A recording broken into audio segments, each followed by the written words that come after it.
स्वागत है आप लोगों का। आज हम लोग करेंगे प्रैक्टिस सेट नंबर 4, जो कि यूपी पेट और सी सेट के लिए, यूपी पीसीएस के सी सेट के लिए बहुत ही उपयोगी सिद्ध होगा। देखिए, हमारे क्यू पॉइंट जो है, यहाँ पर हिंदी रटाई नहीं सिखाई जाती है, आपका हर एक कॉन्सेप्ट क्लियर कराया जाता है। प्रतिदिन एक वीडियो आता है और नए नए लोग सिर्फ इसको 15 दिन देखें, 10 से 15 दिन देखें, समझ में आएगा, बिल्कुल आएगा। और परीक्षा कहीं की हो, हिंदी यहीं की आपको देखने को मिलेगी। यदि हमारा सब कुछ आपको समझ में आता है तो चैनल को सब्सक्राइब करें तथा इस चैनल को ग्रो कराने में मेरी मदद करें। चलिए, बिना देरी किए हुए हम लोग स्टार्ट करते हैं प्रैक्टिस। देखिए, क्वेश्चन नंबर पहला है, स्थूल शब्द का विलोम क्या है? सबसे पहले आप बताइए, स्थूल का मतलब क्या होता है? स्थूल का मतलब किसे किसे पता है, वो बताए। देखिए, स्थूल का मतलब होता है बड़ा। क्या? बड़ा। अब ये यहाँ पे ये ऑप्शन में विरूप दे रखा है, कृस दे रखा है, दुर्बल दे रखा है और निर्बल दे रखा है। देखिए, विरूप का मतलब क्या होता है? जिसका रूप बिगड़ा हो, रूप बिगड़ा हो। बिगड़ा रूप को ही हम लोग विरूप कहते हैं। और विरूप किसका पर्यायवाची है? शंकर जी का, क्योंकि उनकी तीसरी आंख है, वो विरूप है, सीधी सीधी है ना इसे, इसलिए वो विरूप है। और दुर्बल क्या होता है? दुर्बल और निर्बल किसे कहते हैं? दुर्बल निर्बल किसे कहते हैं बताइए? जिसके अंदर ताकत ना हो, बल ना हो, जिसके अंदर बल ना हो, ठीक है। और स्थूल का सही, बिल्कुल एक्यूरेट विलोम होता है सूक्ष्म, जो कि इसमें है नहीं।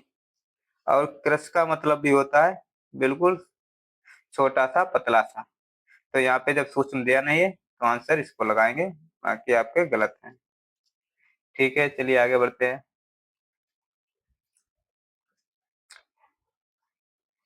देखिए क्वेश्चन, करीस और करीस शब्द का सदुपयोग का अर्थ क्या है? रिच या बंदर, सूखा गोबर या रावत, बंदर, रिच, शेर, चीता। बताइए इसमें से सही कौन सा है? देखिए, करीस का मतलब क्या होता है? इस करीस की बात हम लोग करते हैं, इस करीस की। इसका देखिए शाब्दिक अर्थ हम आपको बता रहे हैं, करी प्लस ईस, ठीक है। करी का मतलब होता है हाथी, और ईश का मतलब होता है राजा, ठीक। हाथियों का राजा। तो हाथियों का राजा किसे कहते हैं? जो हाथियों का राजा होगा उसी को हम लोग करीस कहेंगे। देखिए, यहाँ पे हाथियों का तो कोई वो है नहीं, चीता भी नहीं है, चीता वाला है, रिछ वाला भी नहीं है, बंदर वाला नहीं, बचा क्या ये? एरावत। एरावत कौन था? एरावत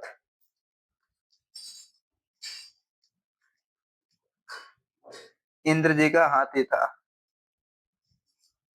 ये क्वेश्चन पूछा जाता है, इंद्र का हाथी को एरावत कहते हैं। तो ऑप्शन आपका बच्चा सही करने के लिए बस एक ही, ये है ये। और इस करीस का मतलब होता है सूखा गोबर, ठीक है। अच्छा, हाथी के आप लोग और बताइए क्या क्या होते हैं पर्यायवाची? हाथी का पर्यायवाची बताइए।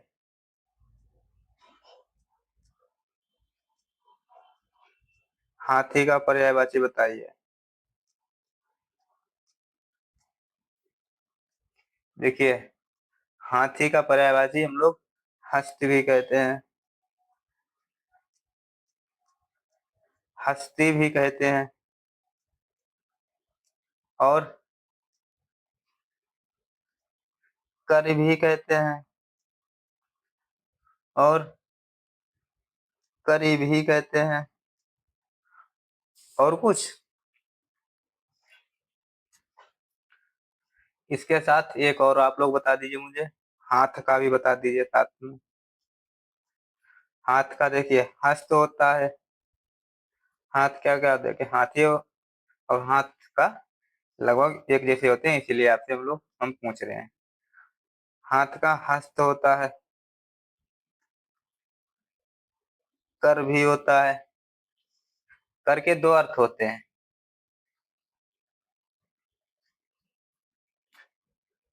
एक सूंड होता है, एक हाथ होता है। ठीक है। और एक और आप लोग बता दीजिए मुझे।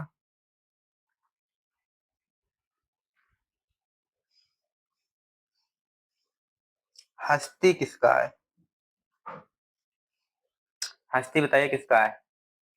हस्ती होता है अस्तित्व का। अस्तित्व। अस्तित्व।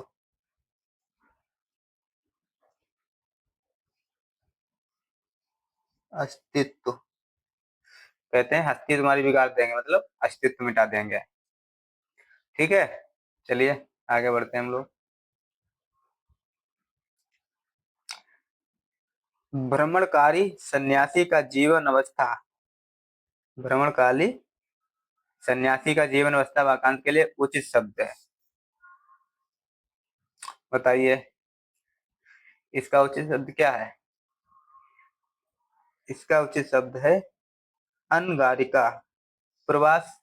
प्रवास का मतलब क्या होता है? एक जगह से दूसरी जगह चला गया हो। कल्पवास भी नहीं है और इनमें से कोई नहीं है, तो आंसर आपका सही यही है। चलिए आगे बढ़ते हैं हम लोग। यथेष्ट में कौन सी संधि है? बताइए।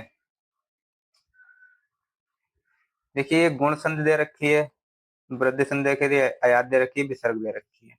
अब इनके बारे में आपको पता होगा तभी तो उनका आप आंसर बता पाओगे सही कौन सा है। चलिए आपको हम बताते हैं एक एक करके इनका मतलब सभी संधियां। शुरुआत करते हैं गुण संधि से।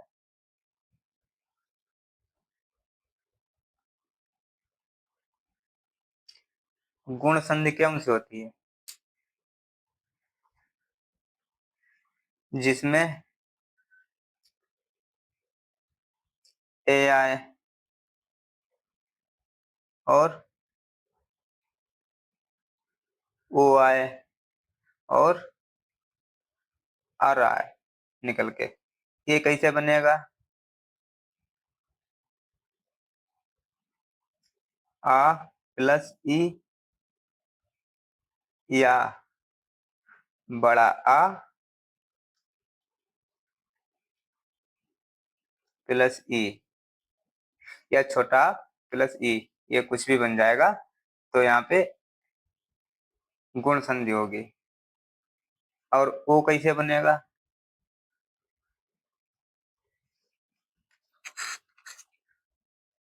वो बताइए। इसका अच्छा एक एग्जाम्पल भी देख लीजिए। जैसे नर प्लस इंद्र, तो क्या बनेगा? नरेंद्र। देखिए मैंने क्या बताया, नर, नर में रा और आ, यहाँ से आया आ और ई, ई आ प्लस ई, तो ये क्या बन गया? ए। तो नर ए, ये यहाँ पाई लग गई नरेंद्र की। ठीक है। ओ, ओ भी आएगा। ओ कैसे आएगा? वो आएगा आ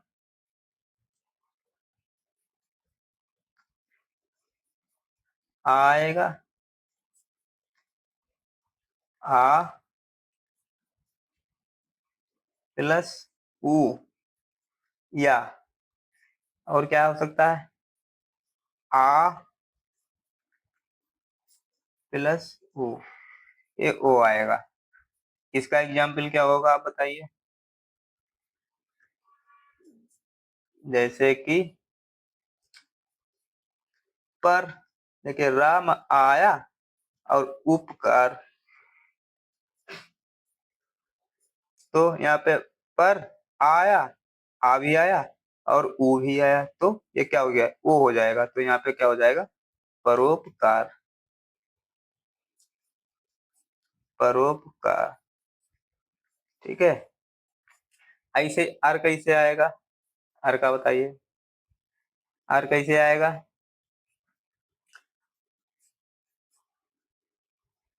आ,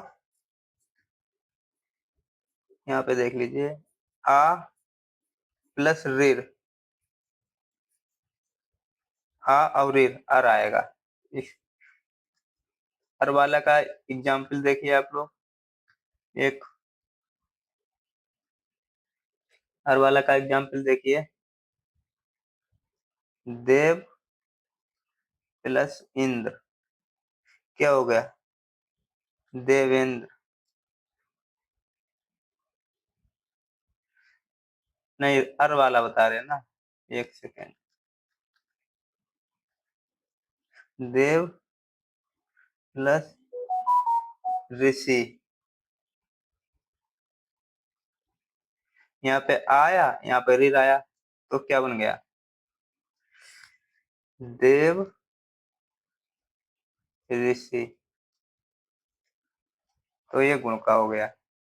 अब वृद्धि का आप लोग बताइए हमें। वृद्धि संधि का, वृद्धि संधि में अय आएगा और अव आएगा। अय कैसे आएगा, अय कैसे आएगा, बड़ा आ हो जाएगा चाहे छोटा आ हो जाएगा, यहाँ पे अय ही आएगी, यहाँ पे अय भी हो सकती है और अय भी हो सकती है, यहाँ पे छोटा आ भी हो सकता है, बड़ा आ भी हो सकता है। अव कैसे होगा, आएगा, अव देखिए, अव कैसे आएगा, आ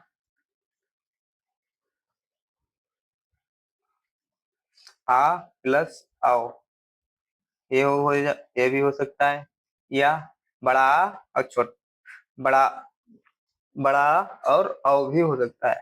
यहाँ पे अव कैसे हो सकता है, बड़ा आ भी हो सकता है प्लस अव भी हो सकता है, तो ये अव आएगा। तो वृद्धि संधि का आप एक एग्जांपल देख लीजिए, वृद्धि संधि का देखिए,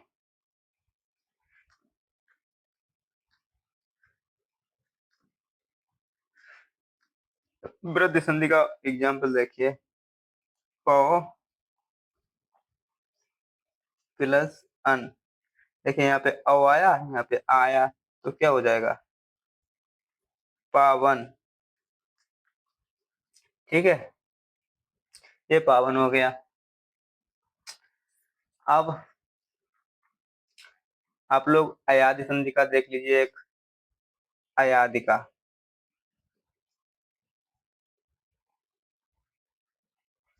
अयादि में क्या क्या आएगा, आय आएगा, आय आएगा, अय आय, अब आएगा और अब आएगा। ठीक, ये कैसे आएगा, अय कैसे आएगा, ए प्लस आ, अय, आय कैसे आएगा,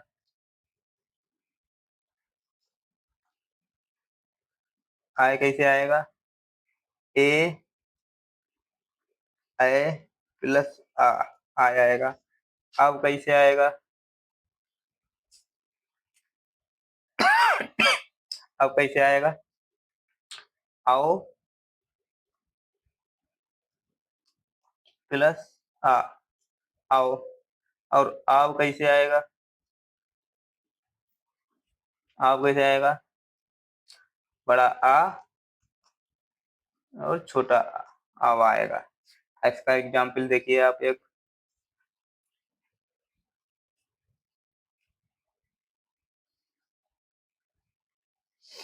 इसका एग्जाम्पल बताइए, देखिए, ने प्लस अन, यहाँ पे ए आया, यहाँ पे आ आया, तो क्या हो गया, अय हो गया, तो क्या हो जाएगा, नयन। क्या हो जाएगा, नयन। देखिए यहाँ पे अय आ रहा है, यहाँ पे भी ना अय आ रहा है। ठीक, चलिए अब अयाज हो गया, एक और बचा है विसर्ग, वो भी देख लीजिए। विसर्ग संधि देख लीजिए। विसर्ग का नियम क्या है, जब भी विसर्ग के बाद कोई स्वर अथवा व्यंजन आता है तो अलग अक्षर बन जाता है। देखिए जैसे कि नि प्लस छल आ गया, नि प्लस छल आ गया, तो ये क्या बनेगा, निस छल। ठीक, और मनहा प्लस रथ आ गया, तो क्या बनेगा, ये मनोरथ होगा। ठीक, अब ये हो गए अपनी सभी संधियां। तो सवाल क्या था, यथेष्ट में क्या है। देखिए वृद्धि में मैंने आपको क्या बताया, वृद्धि में अय और औ आएगा। क्या आएगा, अय और औ आएगा। अयाद में क्या आएगा, मैंने बताया था, अय आएगा साथ में, अय आय अब और आव, ये आएगा।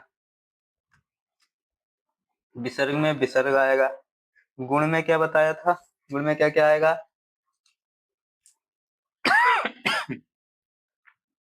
गुण में आएगा, गुण में बताया था मैंने, ए आएगा, ए आएगा, ओ आएगा और अर आएगा। आए देखिए, आए यथेष्ट कैसे बना, यथा प्लस इष्ट, ये बना यथाइष्ट। ठीक, तो इसमें संधि कौन सी है, गुण। चलिए आगे बढ़ते हैं। चलिए देखिए, अब आप लोग पढ़िए गद्यांश, कि बहुत महत्वपूर्ण। गद्यांश पढ़ने के 3 नियम हैं। एक तो आप उसको ध्यान से पढ़िए, पूरा समझ में आना चाहिए। दूसरा, गद्यांश में जो भी बोले उसको सच मान लो। दिन को रात कहे तो रात मानो, रात को दिन कहे तो दिन मान लो। कलम को कुछ भी बोले तो उसको मानना वही है। देखें, पढ़ते हैं, शुरू करते हैं। अनुशासन बाह्य नहीं भीतरी नियंत्रण है। अनुशासन बाह्य नहीं भीतरी नियंत्रण है, यानी कि अनुशासन अंदर से आता है। ठीक है, वह भीतर से बांधता है, भीतर से बांधना धर्म से संभव है। अनुशासन भीतर से बांधता है और भीतर से बांधना धर्म से संभव है। धर्म मनुष्य को नैतिकता की ओर ले जाता है। बिल्कुल सही बात, धर्म क्या है, नैतिकता की ओर ले जाता है। वह व्यक्ति और सामाजिक व्यवहार के कुछ ऐसे मापदंड प्रस्तुत करता है। कौन, धर्म। वह व्यक्तिगत और सामाजिक व्यवहार से कुछ ऐसे मापदंड प्रस्तुत करता है जो हमें उच्च संस्कार दे सकें। ठीक है, स्व को पर से पीछे रखने पर ही उच्च संस्कार सध सकते हैं। उच्च संस्कार कैसे सध सकते हैं, स्व को, ये लाइन देखिएगा ध्यान से, स्व को मतलब अपने आप को, पर से मतलब दूसरे से, पीछे रखने पर ही मतलब अपने आप को दूसरों से पीछे रखने पर ही उच्च संस्कार सध सकते हैं। ठीक है, इसीलिए आत्मतोषी मतलब अपने आप और परिग्रही होना आवश्यक है। परिग्रही का क्या मतलब है, ये परिग्रह होता है मतलब धन को जो संचित ना करे। अपरिग्रह का मतलब होता है धन को संचित ना करे, और परिग्रह का मतलब होता है धन को संचित करे। ये अपरिग्रह कहाँ से आया, जो महात्मा बुद्ध ने 5 महाव्रत दिए थे उसमें से आया था। 5 महाव्रत कौन से थे, अहिंसा था, सत्य था, अस्त्य था, ब्रह्मचर्य था और अपरिग्रह था।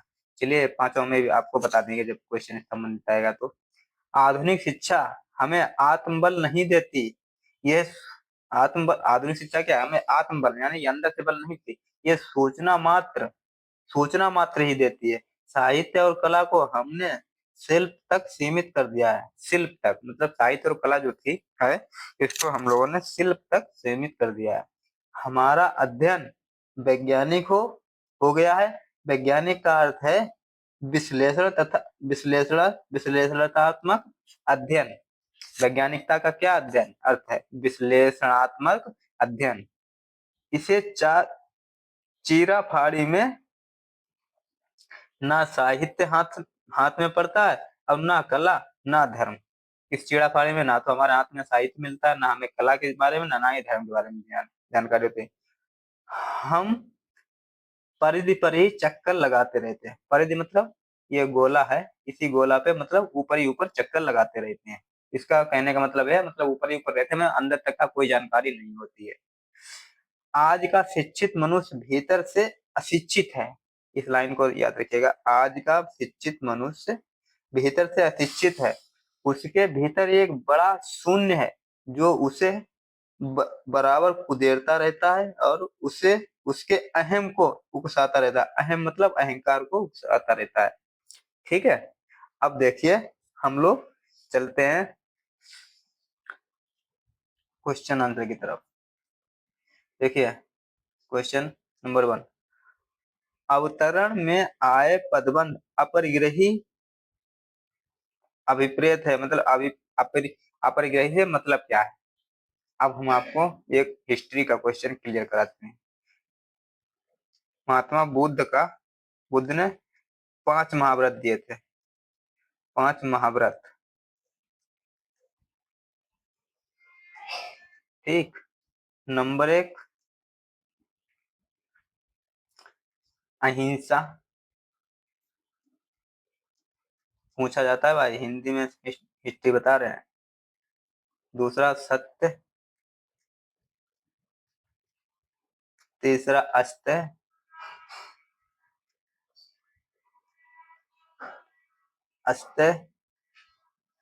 चौथा ब्रह्मचार्य।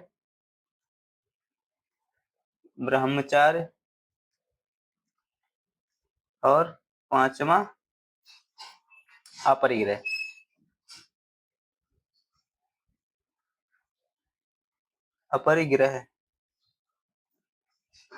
अपरिग्रह का मतलब था धन इकट्ठा मत करो, धन संचय मत करो।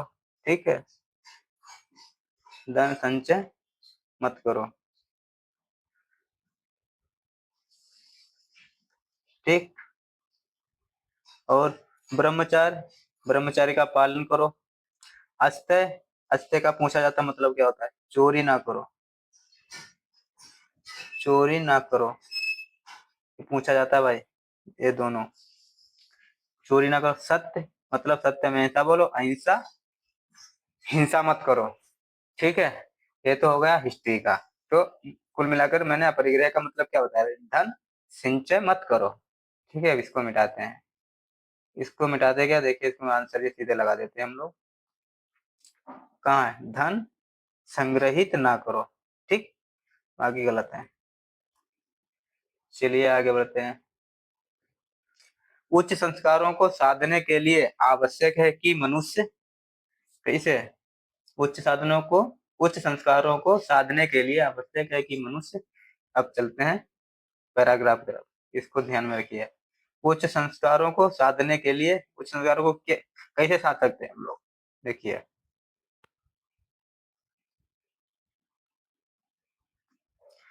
उच्च संस्कारों को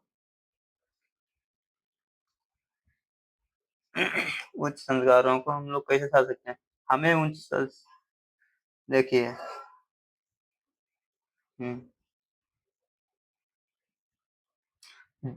ये लाइन देखिए, जो हम उच्च संस्कार दे सकें, स्व को पर से पीछे रखने पर ही ये उच्च संस्कार सध सकते हैं। स्व को पर से पीछे रखने पर यानी कि अपने आप को दूसरे से पीछे रखने से उच्च संस्कार सध सकते हैं। मतलब यह है, देखिए उच्च संस्कार कहते हैं मतलब अपने आप को दूसरों से पीछे रखने पर। देखिए लोक से परलोक का अधिक महत्व दें, इसका कोई मतलब है नहीं। परावलंबन से स्वावलंबन को अधिक महत्व दें, ये भी नहीं। पर अविद्या से अपर विद्या, ये देखिए, निज से मतलब दूसरे से पर को अधिक महत्व दें, ठीक है, निज से पर को अधिक महत्व दें, ये हो गया आपका आंसर। ठीक, आगे देखते हैं।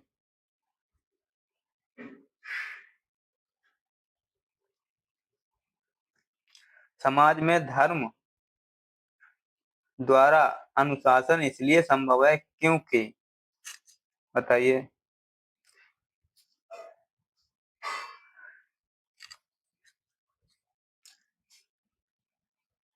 समाज में धर्म द्वारा अनुशासन इसलिए संभव है, समाज में धर्म द्वारा अनुशासन किस लिए संभव है?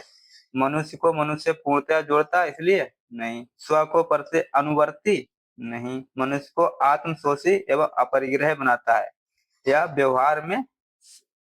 व्यवहार में संस्कारदायक मापदंड प्रस्तुत करता है। अब देखिए, चलिए इसके ऊपर क्या बता रहा है। समाज में धर्म द्वारा अनुशासन इसलिए संभव है। देखिए यहाँ पे वह व्यक्तिगत और सामाजिक व्यवहार के कोई कुछ ऐसे मापदंड प्रस्तुत करता है जो हमें उच्च संस्कार दे सकें। ठीक है, अब चलिए क्वेश्चन की तरफ। कैसे? व्यवहार में संस्कारदायक मापदंड प्रस्तुत करता है, ये सही है, ये गलत है। चलिए आगे बढ़ते हैं हम लोग। आधुनिक शिक्षा मनुष्य में अहम की उद्दीप्ति का मुख्य कारण क्या है? अहम की उद्दीप्ति का मुख्य कारण क्या है? देखिए, आपको हम दिखाते हैं। मुख्य कारण, हम परिधि पर ही चक्कर लगाते रहते हैं। आज की शिक्षित मनुष्य भीतर से अशिक्षित है। उसके भीतर एक बड़ा शून्य है जो उसे बराबर कुदेरता रहता है और उसे अहम को उकसाता रहता है। मतलब आज शिक्षित मनुष्य भीतर से अशिक्षित है, भीतर से अशिक्षित है। ये लाइन देखिए।